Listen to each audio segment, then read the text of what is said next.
الله نزل أحسن الحديث كتابا متشابها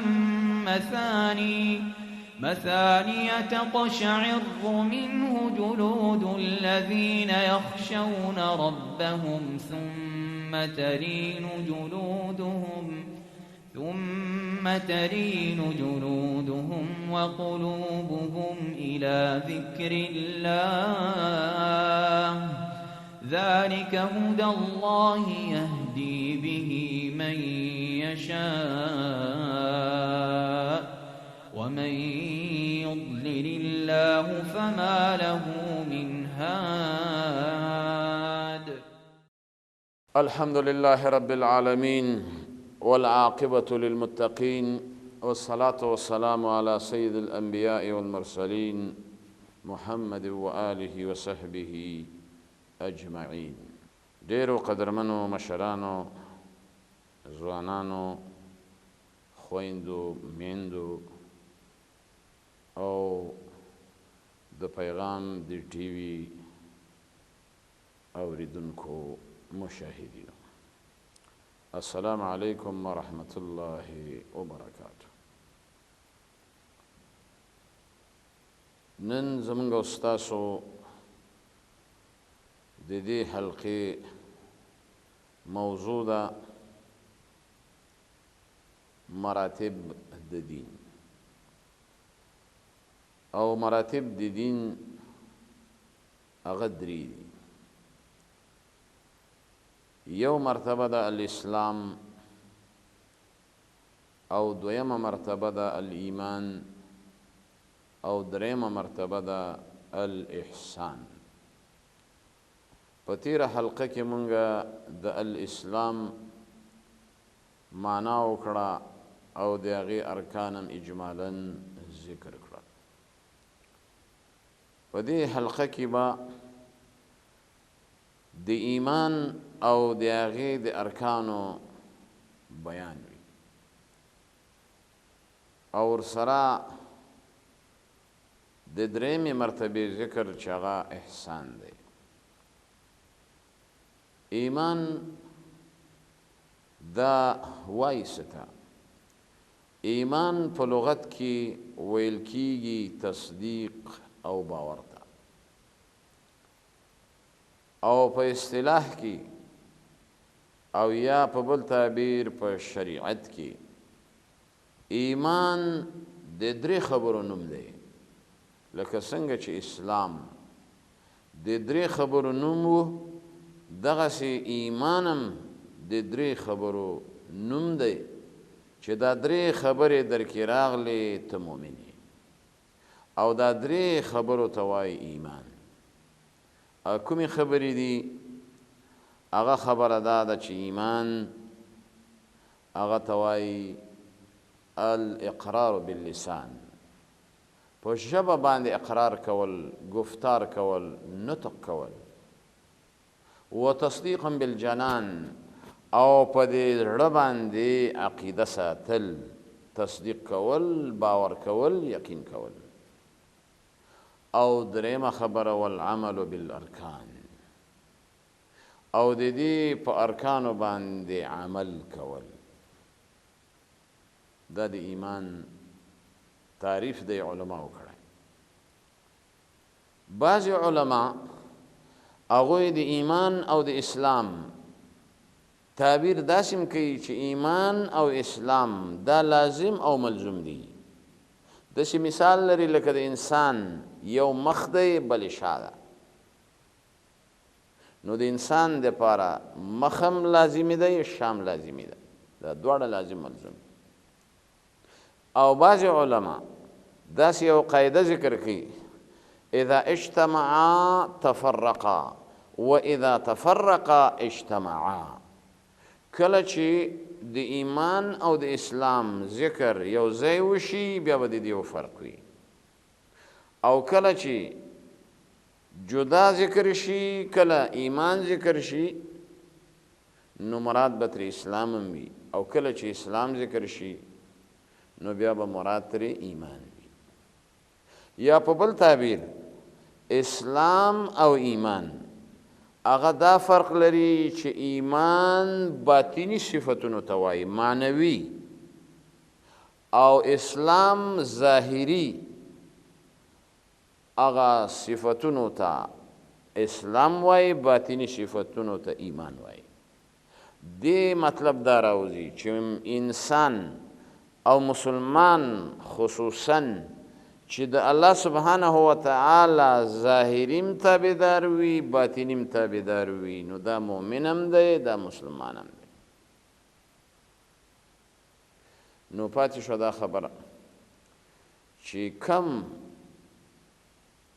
رکنن للایمان د ایمان ارکان څو دي د اسلام ارکان موږ بیان کړه پنځو خمسه د ایمان ارکان هغه چې دي ستتون شپږ دي یو رکن د ایمان هغه دا دی ایمان په الله جل جلاله باندې لرل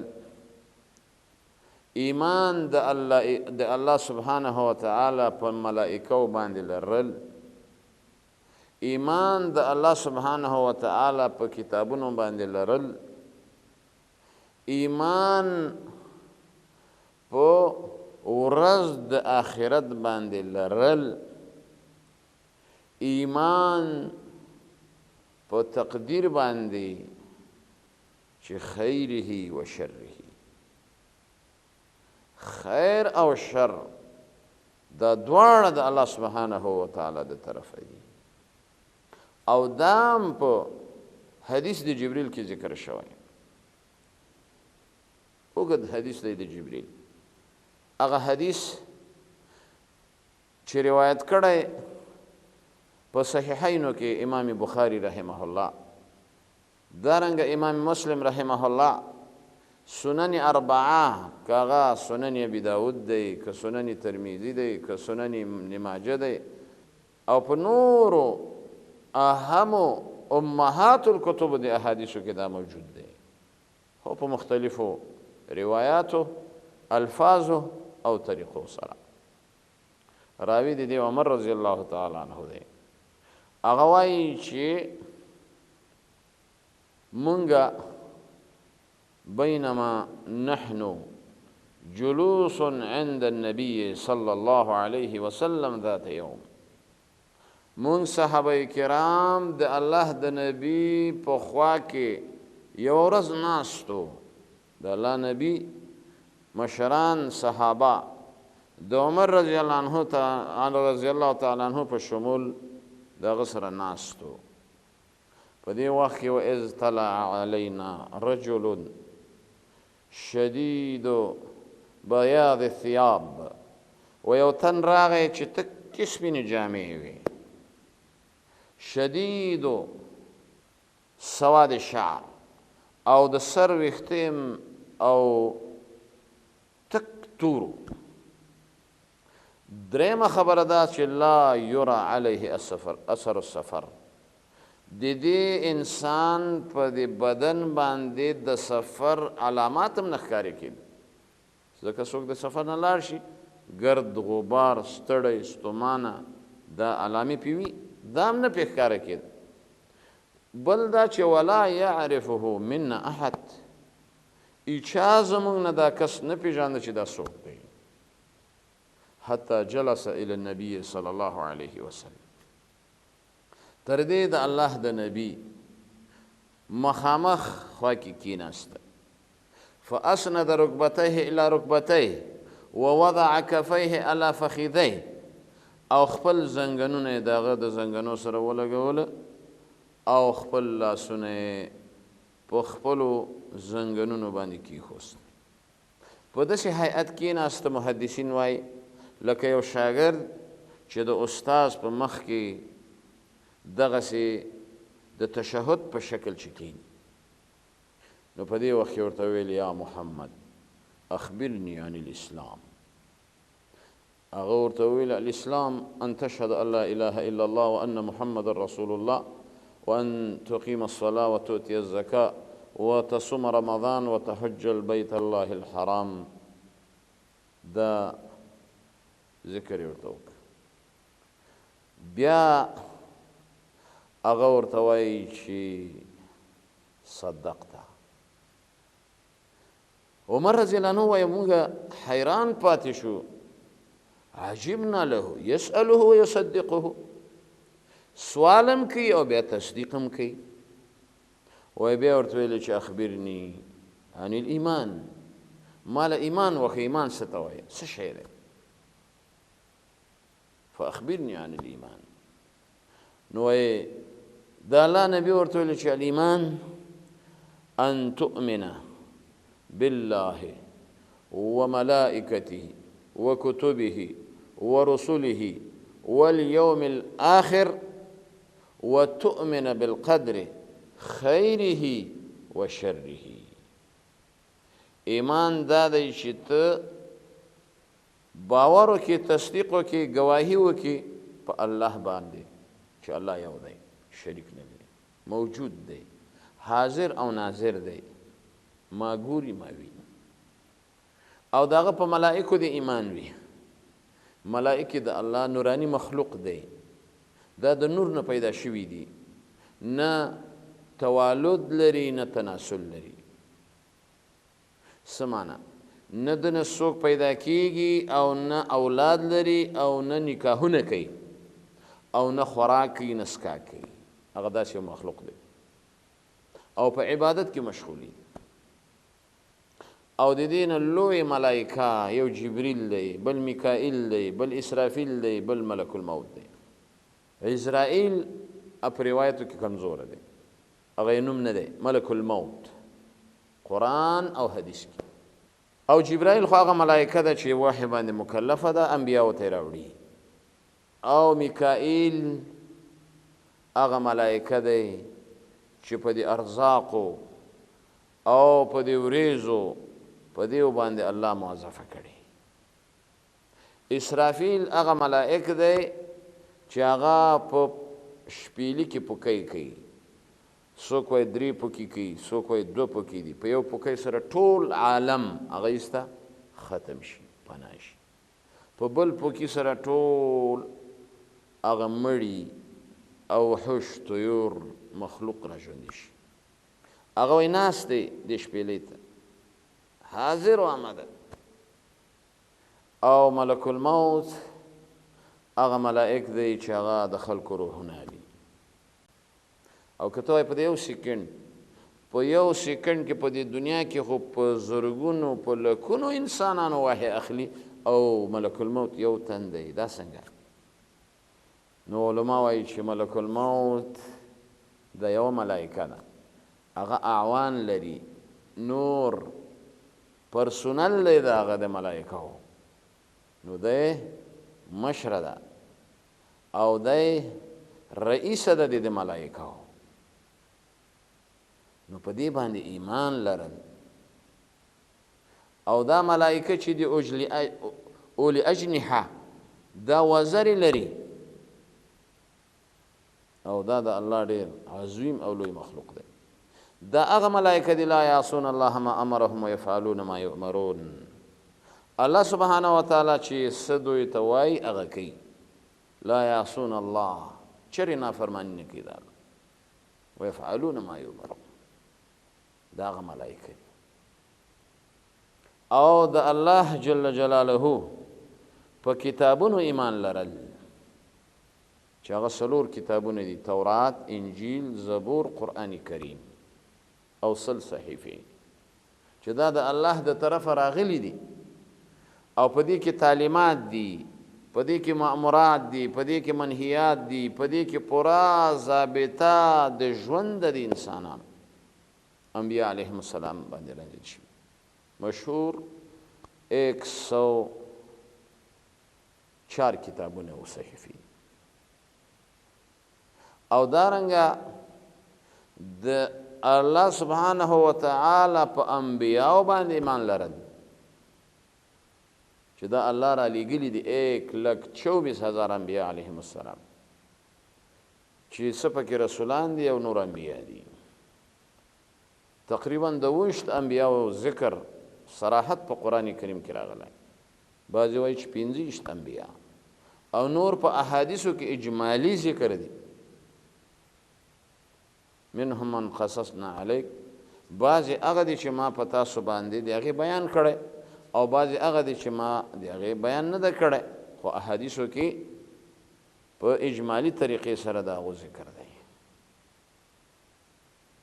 دا به مني چې دا الله سبحانه وتعالی را لیږلي اول پیغمبر آدم علیه السلام آخری پیغمبر محمد رسول الله صلی الله علیه وسلم بیا په دې کې اولو العزم انبیا چې یو پکې نوح علیه السلام دی بل پکې موسی علیه السلام دی بل پکې ابراهیم علیه السلام دی بل پکې عیسی علیه السلام دی او پنځم پکې محمد رسول الله صلی الله علیه وسلم د دې وجې نه د الله په ملائکو د الله په کتابونو د الله په رسولانو انبیاو او دارنګه د الله سبحانه وتعالی په ذات ایمان لرل او په ورځ د قیامت ایمان لرل والیوم الاخر چې ورځ د قیامت حق دی او دا ورځ راتلونکې ده چې هغې ته وایي بعث بعد الموت او دا قیامت قرآن کریم کې ذکر دی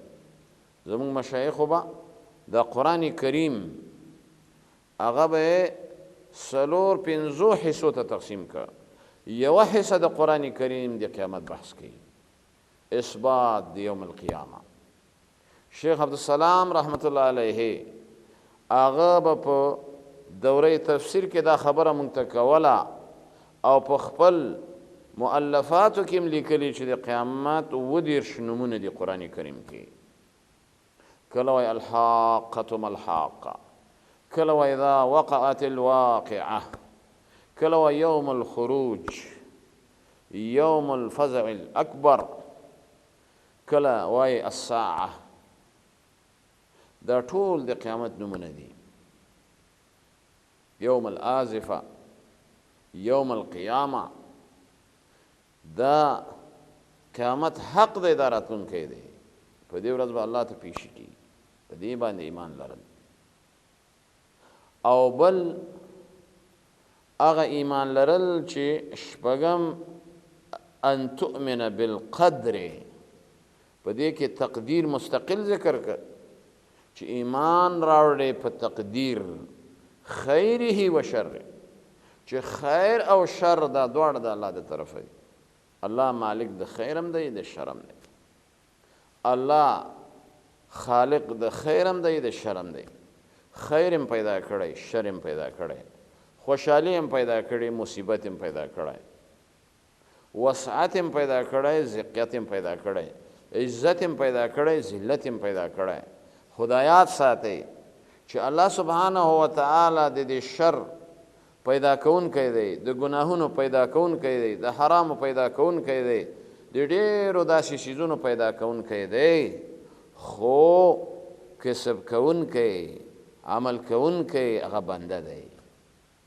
دا نه چې الله مصیبت پیدا کړی آفت پیدا کړی ګناه پیدا کړی شراب پیدا کړي زنا پیدا کړي او ته وایې چې دا خو الله پیدا کړي نه الله د زنا نه منع کړی د غلا نه منع کړی د ناروا نه منع کړی او داسې نه چې ته ټول حواله په تقدیر ورکړې بلکې انسان خالق د شیزونو الله دی انسان کاسب دی عمل کوونکی دی کسب کوونکی دی الله سبحانه وتعالی فرمایي والله خلقکم وما تعملون الله تاسو هم پیدا کړي ستاسو اعمال هم پیدا کړي اما کاسب عمل کوونکی هغه بنده دی دا د اهل سنه والجماعه عقیده ده بین الافراط والتفرید اهل سنت والجماعت داسې نه دي لکه مرجئه او داسې نه دي لکه جبریه او داسې نه دي لکه قدریه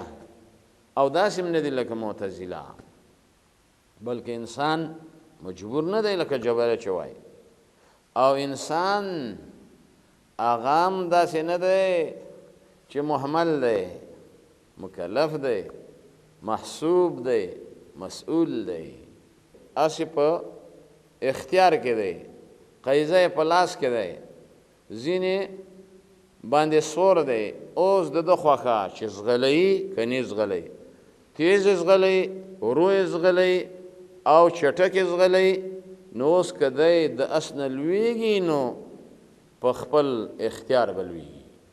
نو دغه شانته الله سبحانه وتعالی خیر او شر دواړه پیدا کړي. چې یو سړی په شر کې واقع کېږي نو په خپل اختیار باندې دی ځان واقع کوي. دا نه چې موږ هر څه تقدیر ته حواله کړو. لکه بعضې باطل پرسته هغوی وایي چې ښه ما زنا وکړه، ما نه زنا وشوه، غلا وشوه، قتل وشو، خو دا الله ماله لیکلي وو که نه. نو که ما ته لیکلی نه وای نو ما به دا نه کو. هلکه الله خو دا هم درته ویل لا تقتلوا النفس التي حرم الله الا بالحق. ته مو وژنه هغه نفس چې الله هغه حرام کړی مګر په حقه. الله خو دا هم وایي لا تزنو زنا مه کوه. الله خو دا هم وایي غیبت مه کوه.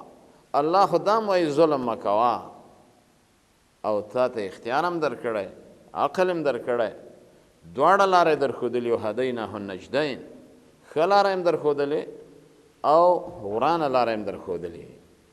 نو دې وجې نه د اسلام ارکان 5 دي او د ایمان ارکان هغه 6 دي. بیا دغه کس وایي تپوس وکړه چې اخبرني عن الاحسان، احسان ما ته بیان کړه، احسان څه ته وایي؟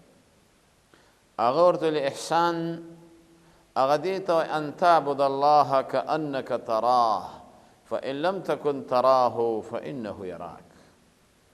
احسان دې ته وایي چې ته د الله داسې بندګي وکړه چې ته الله ګورې، او که ته الله نشي لیدلی نو داسې عقیده جوړه که چې الله سبحانه وتعالی تا ګوري.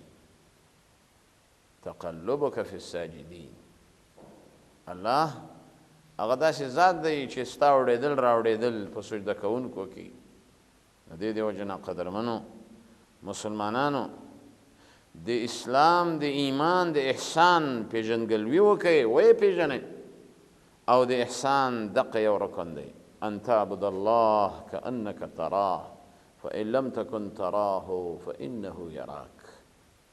دا مرتبه د احسان ډیرو کمو خلکو سره چې په دې مرتبه باندې الله سبحانه وتعالی دوی فیض کړي. نن سبا احسان ماده ډیره کمه ده په انسانانو کې، په دې مسلمانانو کې، په دې خواصو کې. یو احسان دی د الله سره، ته باید محسن اوسې. یو احسان دی د الله د مخلوق سره. واحسنوا ان الله يحب المحسنين ان الله مع الذين اتقوا والذين هم محسنون. الله معیت او مرست او مدد د هغه چا سره دی چې هغه کې تقوا وي، هغه کې د احسان ماده وي.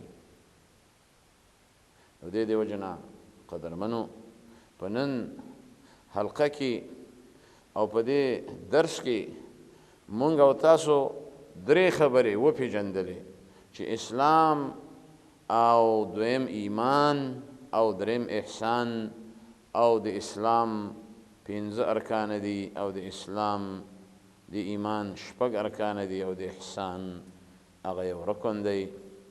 او دا 3 واړه په حدیث د دې جبریل کې ذکر دی، اوږد حدیث دی. ځکه په دې حدیث کې راځي هغه بیا تپوس وکړه چې اخبرني عن الساعه، قیامت خبر راکړه. الله سبحانه وتعالی دې موږ او تاسو ته فقاهت په دین کې نصیب کړي، او الله سبحانه وتعالی دې موږ او تاسو په دین اسلام، په ایمان او په احسان، په دې ټولو دې موږ او تاسو ایمان او عمل نصیب کړي. وصلى الله تعالى على خير خلقه محمد وآله وصحبه أجمعين برحمتك يا أرحم الراحمين. الله نزل أحسن الحديث كتابا متشابها مثاني تقشعر منه جلود الذين يخشون ربهم ثم تلين جلودهم وقلوبهم إلى ذكر الله ذلك هدى الله يهدي به من يشاء ومن يضلل الله فما له من هاد